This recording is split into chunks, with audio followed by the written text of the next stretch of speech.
नमस्कार, आप देख रहे हैं न्यूज वन इंडिया। मैं हूं आपके साथ राजेश कुमार। बुलेटिन की शुरुआत बड़ी खबर के साथ करेंगे। लखनऊ से खबर है, जहां रामचरितमानस की प्रतियां फाड़ने और जलाने का मामला, जिसमें पीजीआई थाने में 8 लोगों के खिलाफ केस दर्ज हुआ है। समाजवादी पार्टी के राष्ट्रीय महासचिव स्वामी प्रसाद मौर्य पर भी एफआईआर दर्ज की गई है। माहौल बिगाड़ने, धार्मिक भावनाएं भड़काने की मामला दर्ज हुआ है। यशपाल सिंह लोधी, देवेंद्र सिंह, महेंद्र प्रताप यादव समेत नरेश सिंह पर केस दर्ज हुआ है। एसएस यादव, सुजीत, संतोष वर्मा और सलीम पर भी एफआईआर दर्ज हुई है। अखिल भारतीय ओबीसी महासभा से जुड़े आरोपी बताए जा रहे हैं।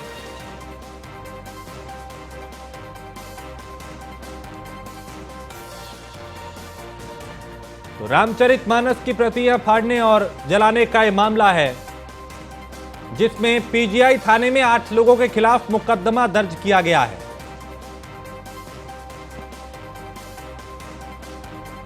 और समाजवादी पार्टी के नेता स्वामी प्रसाद मौर्य पर भी एफआईआर दर्ज हुई है। माहौल बिगाड़ने, धार्मिक भावनाएं भड़काने की धाराओं में मुकदमा दर्ज किया गया है। और इसमें कई नाम जिनके खिलाफ एफआईआर दर्ज की गई है।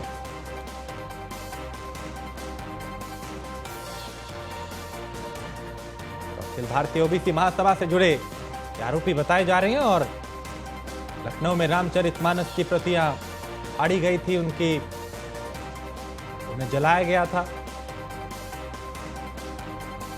और इसको लेकर अब पुलिस प्रशासन एक्टिव हो चुका है। स्कंदिता मिश्रा लखनऊ से हमारी संवाददाता इस खबर पे ज्यादा जानकारी के साथ। स्कंदिता, रामचरितमानस के साथ जो प्रतियां फाड़ी गई थी, उसको लेकर अब पुलिस प्रशासन एक्टिव दिखाई दे रहा है। कई लोगों के खिलाफ मुकदमा भी दर्ज किया गया।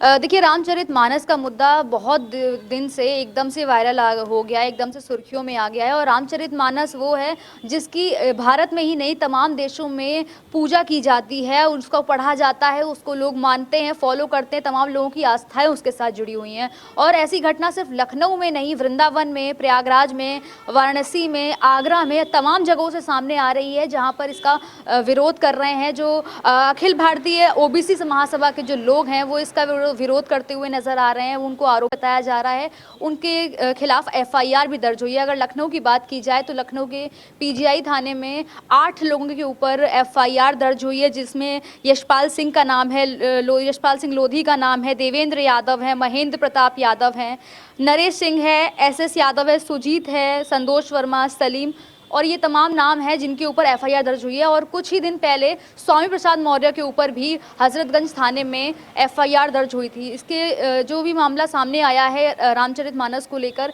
इसको लेकर जो तमाम साधु हैं, संत हैं, वो बहुत ज़्यादा भड़के हुए हैं, बहुत ज़्यादा गुस्से में हैं। और उन्होंने ही जाकर स्वामी प्रसाद मौर्य के खिलाफ एफआईआर दर्ज कराई थी, उनकी गिरफ्तारी की भी मांग की थी। उन्होंने कहा था कि उनको जानकारी नहीं है अब रामचरितमानस के बारे में। लेकिन अखिलेश यादव से जिस तरीके से बात की जा रही है, और अखिलेश यादव उनका समर्थन करते हुए नजर आ रहे हैं, उन्होंने कहा है कि हम रामचरितमानस के खिलाफ नहीं है, लेकिन जो चौपाई हैं वो जरा कोई पढ़ दे।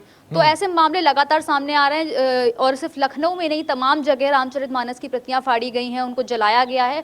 और ये तमाम नाम हैं, 8 नाम हैं जिनके खिलाफ पीजीआई थाने में आज एफआईआर दर्ज हुई है। इसके अलावा मथुरा में, वृंदावन में भी ऐसे मामले सामने आ रहे हैं। और जो लोग बताए जा रहे हैं, ये अखिल भारतीय ओबीसी महासभा के बताए जा रहे हैं, जो लगातार मतलब विरोध में प्रदर्शन कर रहे हैं, रामचरितमानस की प्रतियां जला रहे हैं, फाड़ रहे हैं। और यहाँ पर ही नहीं, विदेशों में भी इसकी पूजा होती है। और इसको लेकर अब जो है प्रशासन बहुत ज़्यादा सख्त नज़र आ रहा है। लगातार वो कोशिश कर रहे हैं कि किसी भी तरीके से इस मुद्दे को यहीं समाप्त कर दिया जाए, यहीं रोक दिया जाए। लेकिन वहीं दूसरी ओर अखिलेश यादव स्वामी प्रसाद मौर्य के साथ खड़े हुए नजर आ रहे हैं। और जिस तरीके से उनको पद भी दिया गया है महासचिव। स्कंदिता, क्या स्वामी प्रसाद मौर्य के बयान के बाद ये जो पूरा घटनाक्रम हो रहा है अलग अलग जिलों में, इसके बाद लगता है कि समाजवादी पार्टी की मुश्किलें आने वाले वक्त में बढ़ सकती हैं? अखिलेश यादव के लिए ये रास्ता और मुश्किल भरा हो रहा है?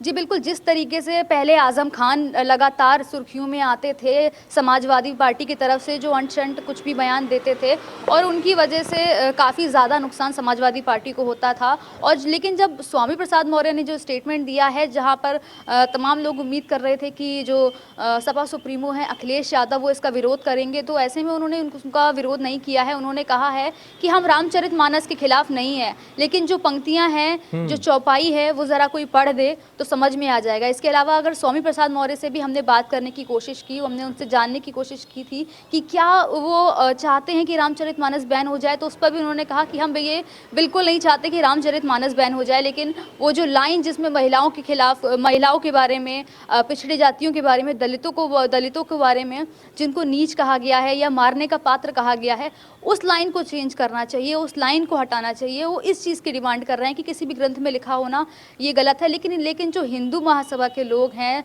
जो साधु संत हैं, उनकी भावनाएं बहुत आहत हुई हैं। उन्होंने कहा है कि स्वामी प्रसाद मौर्य को इसका अर्थ नहीं पता है, उनको ठीक से पढ़ने की ज़रूरत है रामचरितमानस को, इसका अर्थ कुछ और है, वो समझ कुछ और रहे हैं। और तमाम साधु संत जो हैं वो गुस्साए हुए हैं। उस दिन भाला और तलवार लेकर वो हजरतगंज कोतवाली पहुंचे, वहां पर जाके उन्होंने स्वामी प्रसाद मौर्य के खिलाफ एफआईआर दर्ज कराई, उनकी गिरफ्तारी की मांग की, जय श्री राम के नारे लगा रहे थे। और स्वामी प्रसाद मौर्य को लेकर लगातार उनका कहना था कि इनको गिरफ्तार किया जाए, इनको अभी और पढ़ने की ज़रूरत है। और अखिलेश यादव का जब जिस तरीके से जो बयान आया है कि उन चौपाइयों को ज़रा कोई सुना दे, तो ऐसे में एक बड़ा सवाल खड़ा होता है। कहीं ना कहीं मुश्किलें तो बढ़ेंगी, क्योंकि जो तमाम हिंदू लोग हैं, जिनकी आस्थाएं जुड़ी हुई हैं, भावनाएं जुड़ी हुई हैं, जिनके साथ खिलवाड़ हो रहा है, तो इसका नुकसान कहीं ना कहीं तो देखने को मिलेगा समाजवादी पार्टी को। चलिए, बहुत शुक्रिया इस तमाम जानकारी के लिए। तो देखिए, लगातार यहाँ पे जो मुश्किलें हैं वो स्वामी प्रसाद मौर्य की भी बढ़ रही हैं और समाजवादी पार्टी के लिए भी अब चुनौतियां और बढ़ने